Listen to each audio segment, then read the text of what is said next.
It's time to wander the world, and today, instead of visiting an individual destination, I want us to reflect on how fine dining experiences in particular can be a driver of tourism, not just for our city, but indeed for other destinations around the world as well. And I'll explain why I've got this on my mind in just a moment, but I want to repeat the invitation that if you would like to join the conversation, I would love to hear from our audience members whether you factor in food when you are planning a holiday.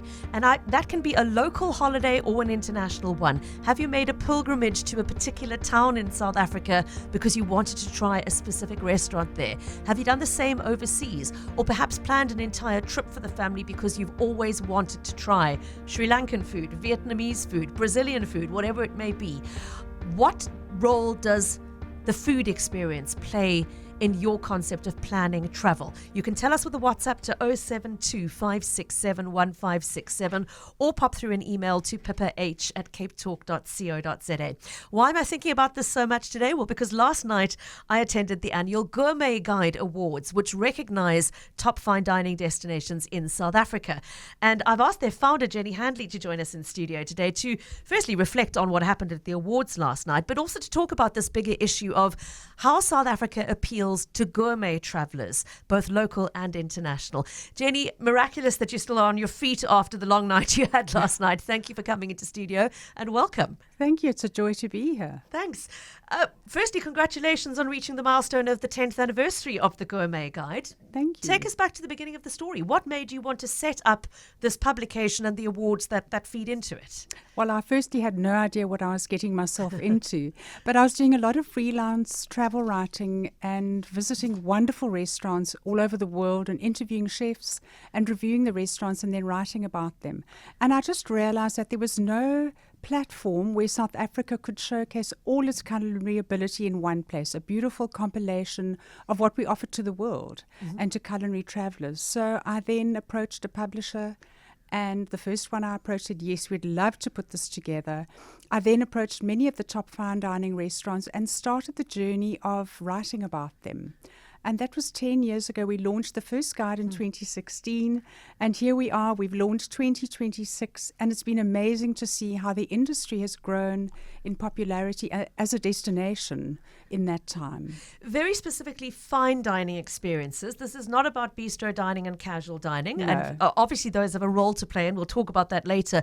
But the decision to focus on the fine dining experience, what was that, just to make it manageable? Or tell us more about how you directed it that way? Well, I think often in so many fine dining experiences, they are showcasing the culture of the country.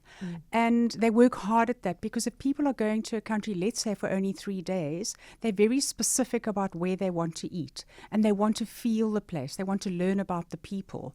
And the fine dining restaurants, I think, spend a lot of time putting that together and really representing their regions, the ingredients that are grown there. And often you have a slightly more eloquent narration of the experience. And there's huge value in that too, because I always say, in restaurants, we're not in the food business, we actually are in the people business. And for me personally, I loved going to places like Italy, where you'd have a waiter who would so proudly say, I'm 4th generation, my family has been working in this restaurant for many generations, and it's our home, it's what we do. And I didn't feel like we had that same level of pride in service in South Africa. So I was also determined to elevate the professionalism here. I'm so glad you focused on that, because you're right. For so many people, it's sort of waitering is what you do when you can't find anything else to do, and it's seen as a temporary thing rather than, as you say, a profession, and a noble profession at that.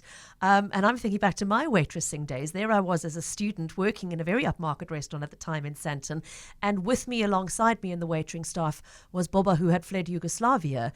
Exactly a story like that. Entire generations of her family who proudly said, hospitality is what we do. And it's something you aspire to, being the best waiter in your village, or to have the best service offering in your village. It was something to be proud of, not to be sneered at. So I love the fact that you're elevating that sense of pride in the work. Now, Jenny, I mean, it's so hard to assess something like food, which is so personal, and one person's taste is different from another's. And to be able to do it in a way that is fair and reflective of our diversity in a country with as much diversity as ours has got to be a challenge. How do you actually go about rating the restaurants? Because you award a 1 plate, 2 plate, 3 plate sort of ranking system. We do. Tell us how you set that out. What are the criteria you consider, and what sort of consistency of meeting those criteria does a restaurant have to show? Well, consistency is really important. So we're quite cautious about plating a restaurant, and there are many reviews who go both global and local.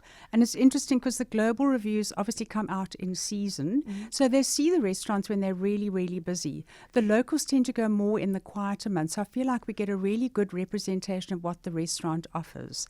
And the criteria are absolutely diverse, and it's everything around the food. It's from taste and texture and sourcing of ingredients. It's the kitchen ethos, and then of course there's the people element, and it's things like rapport with the guest, restraint, rhythm. And we always say the reviewer goes and enjoys the meal, but they're not only evaluating their own service. I had an instance once, I was getting sterling service because I knew the people in the restaurant, but the table next to me were hopping up and down and pouring their own drinks, and at the end of the meal, in fine dining I might add, were stacking their plates because they were being ignored. So I'm not then evaluating my own service. I want to look at theirs and make that the evaluation. Yeah. So we're very aware of what happens in the restaurant, everything from the first nuance, from the welcome to the very last way in which the bill is served to you. That's all part of your experience. I'm smiling sitting here because one of your top stars, your 3-star winner of multiple years, who got a gold plate last night, was Fane. And I've said several times on the show that the couple of times I've been privileged to eat there, they've been the most spectacular meals of my life. But what I'm going to remember of the experience of eating at Fane for the rest of my life is how they handled the situation when I accidentally walked out with somebody else's coat. Because on the night that I went, in the middle of winter, 2 of us arrived wearing literally identical, thick grey sort of coats. And as we were leaving, I slipped on the one that I thought was mine, and it wasn't. And the way they handled that situation, with the very discreet phone call I got the next morning saying, by the way, you were here last night. Did you by any chance, wouldn't you mind just checking? And, it was handled with such delicacy because I was so embarrassed. And from that first phone call to how they treated me when I arrived back the next morning with coat in hand, blushing to say, I'm so sorry. It was a world-class experience in customer service. And I'm never going to forget that for as long as I live, as well as I'm never going to forget the milk bun that I ate that night. But as you say, it's much more than just the tangible element of the food on the plate. It's never just the food, absolutely. And I also think that good people can save a mediocre meal. Mm-hmm. But it doesn't always work the other way around. It is definitely people-centric. It's how you make people feel. Service is what you do. Hospitality is how you make them feel. And I think any restaurant can do that, not only in fine dining. Obviously, in that echelon of eating out, people spend more time training their staff and ensuring that people who haven't grown up in fine dining restaurants understand the nuances of where to stand, the body language, posture, when to interrupt, the level of familiarity, but, according to that, and friendliness. So I think there's so many little aspects that can make it a really superlative experience. Just for anybody who has come in midway to this conversation, our guest with me in studio is Jenny Handley, whose publication, The Gourmet Guide, has just published its 10th iteration off the back of last night's Gourmet Guide awards handed out here in Cape Town, recognizing our top fine dining destinations. And I want to just expand now from talking about what makes a restaurant great to what makes a restaurant worth visiting and planning a trip around. And Jenny, it really struck me last night when you named your 3-plate winners. The 3-plate category was described as being worthy of a flight, offering world-class dining. And I thought, gosh, have I ever gotten on a plane and flown to a destination literally to go and eat somewhere? And I couldn't think of a specific restaurant I'd pursued, but I could certainly primary factors in our decision to go to destination A over B was because we wanted to experience the cuisine there, for example. It's more than just a tagline. How significant do you think gourmet tourism or fine dining tourism is for South Africa and specifically for Cape Town? Because, it was very noticeable last night that the bulk of the restaurants recognized were here in Cape Town. Jenny, I'm going to add to that by saying that over a decade ago, when I used to work as a speechwriter for one of our local destination tourism groups at the time, they were talking about this idea of gourmet gold, that this was one of their 4 pillars of growing the tourism market to Cape Town. 10, 15 years later? Have we done it? Are we putting ourselves on the map as literally a foodie destination? Oh, I think we have, very definitely. And I also think it attracts people who come, let's say, to one fine dining restaurant that they really have aspired to enjoy. But while they're here, they also want to go to casual eateries, they want to go to markets, and they want to get to know our culture through the food. So there's absolutely no doubt that people are making reservations and then planning their holidays around it. I mean, I personally can't think of another way of planning a holiday. You know, I'll read about a restaurant and I'll go, oh, yes. And then I'll go home and say to my poor husband, you know, there's a new restaurant I'd like to try. And he goes, oh, that's fantastic. Where? Copenhagen. So he knows what to expect. But I know that's how I would start planning my travel, and then I would build around it because it's really important. Food is something that brings people together. It helps you get to know other people and to understand how they think. It was obvious last night that a lot of thought is going into, and increasingly restaurants are paying more attention to, local provenance, where they source their ingredients, how they manage waste in their kitchens, how they conserve water in their kitchens, how they treat their people. Jenny, that idea of not just a local footprint on our food, but also a sustainable footprint on our food seems to be becoming more and more important. It has, and we're very proud to have partnered with WWF SASSI for the last 3 years, and those are the factors that we look at. We also at the same time look at sustainability as longevity, creating a business where you grow the people, where you treat them well, it's ethical, and everybody in the organization actually understands the value of sourcing ethically, of behaving responsibly, and yes, lowering your wastage. It's not just our perception that Cape Town is being recognized increasingly as a foodie destination. We've seen increasingly international lists featuring our top restaurants. We saw Condé Nast Traveller having the Reader's Choice Awards last year vote Mother City as the best city in the world for food. Obviously, it helps to be endorsed with international monikers like that. Jenny, how significant is that, do you think, in drawing particularly the international foodie tourist? Well, I think it contextualizes for many people, particularly if it's a new destination that they haven't been to before. They love a trusted mechanism that's telling them what to expect. And I think that's where awards play a big role. And the perception management and the marketing is very important. I'm so glad somebody asked about this, asking why do we not have Michelin stars in South Africa? Jenny, would you like to fill in? I mean, you've got your own version of a Michelin star in awarding the 3 plates to the top restaurant, etc. But do you want to just talk a little bit more about the Michelin Guide and how we feature or don't or might in future? Well, happily. So I'm not sure that everybody realizes how it started, but it was in the 1920s when the Michelin brothers, who owned a tyre factory, decided that if people ventured further to enjoy restaurants, they would obviously then use more tyres. So that's how the Michelin Guide... Did not know that. Yes, that's how it started. Well, obviously it's come a long way since then. And initially, most of the Michelin guides were actually in countries where they had a Michelin tyre factory. But it's obviously moved beyond that. And we're very excited to see that the hospitality, the Michelin keys are here. And yes, so we are very excited at the thought that the Michelin Guide is around the corner. And of course, we already have a number of South African chefs working in other countries who have earned themselves Michelin stars. In fact, the list is getting too long to reel them off now, but Jan Hendrik being one of them in Nice, for example. Yes. Jenny, you do a lot of, as you mentioned at the start, you do a lot of international travel and food writing yourself, and you are somebody who will plan a holiday around a food destination. Maybe in our last few minutes, we can talk a little bit about some of the destinations that you want to flag for foodies who might not know how exciting a cuisine is, that a place is really worth going to discover its food. What comes to mind straight away for you? Well, I think Vietnam. I've actually been twice, and I love the purity and the simplicity of the food, but it is a perfect representation of how people live. Okay. And that locals, you know, they visit the markets in the morning and the afternoon because they don't necessarily have refrigeration, and that's where they congregate and get to know one another around the food. And also they have this ethos that when they've had enough to eat and they're sitting on their haunches, eating maybe on the pavement, when their tummy hits their thighs, well, that's time to share the food with someone else. And I loved that. And I felt they're gentle people. It's such a beautiful place to go to.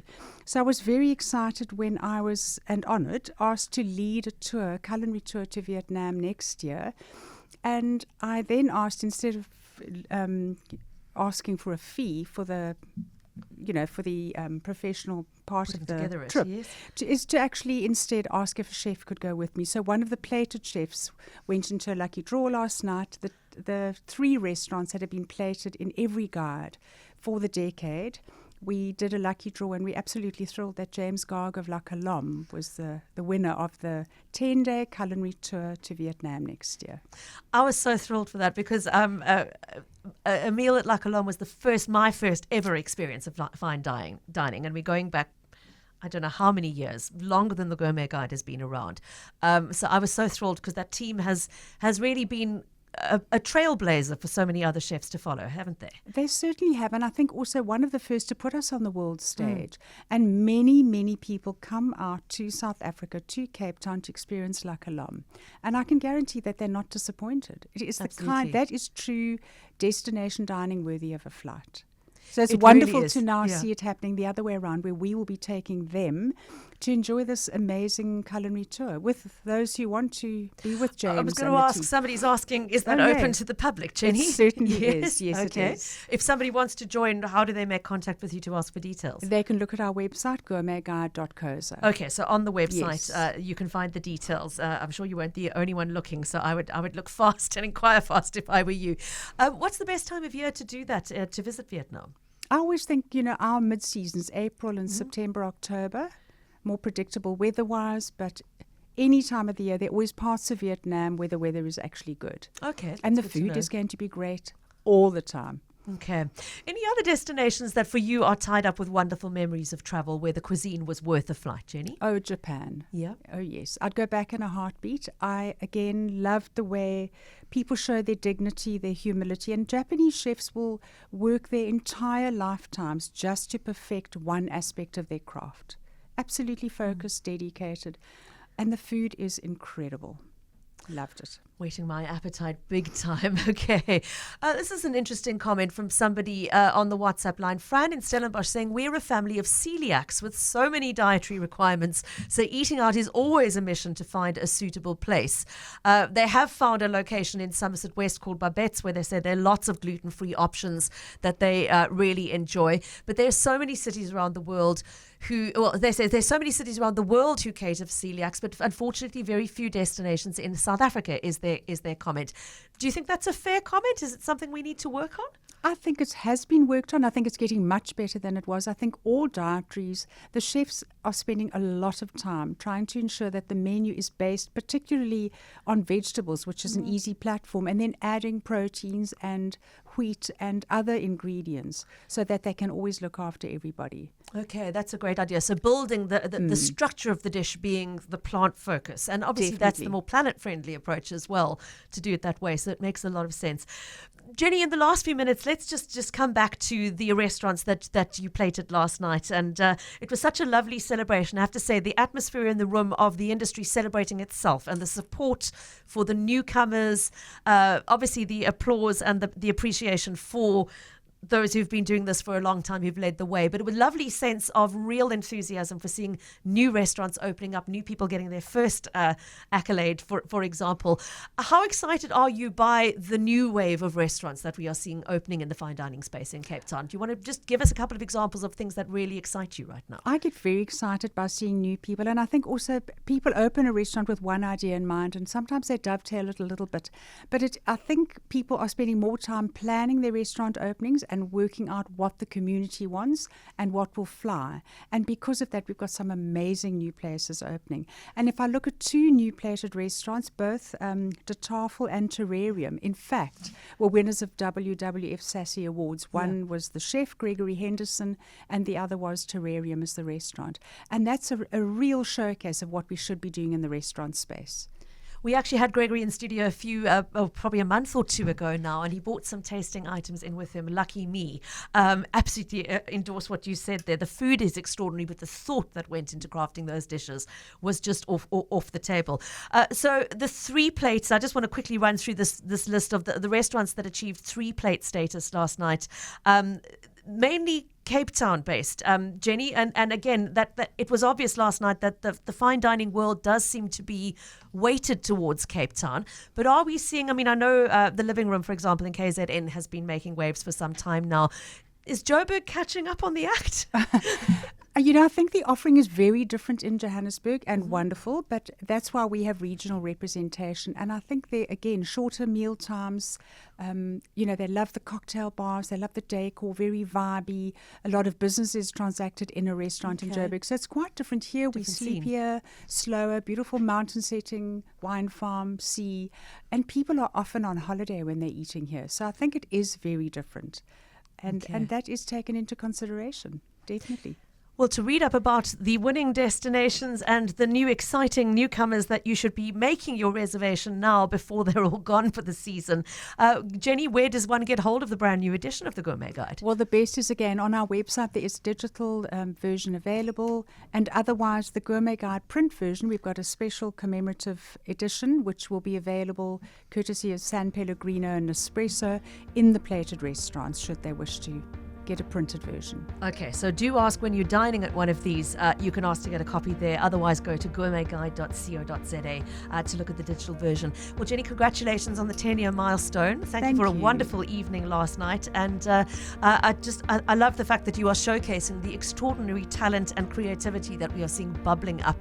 It's a very, very exciting time to be dining out in Cape Town, isn't it? It certainly is, and thank you, Pippa. It's my great pleasure. Jenny Handley of the Gourmet Guide. The website again, gourmetguide.co.za.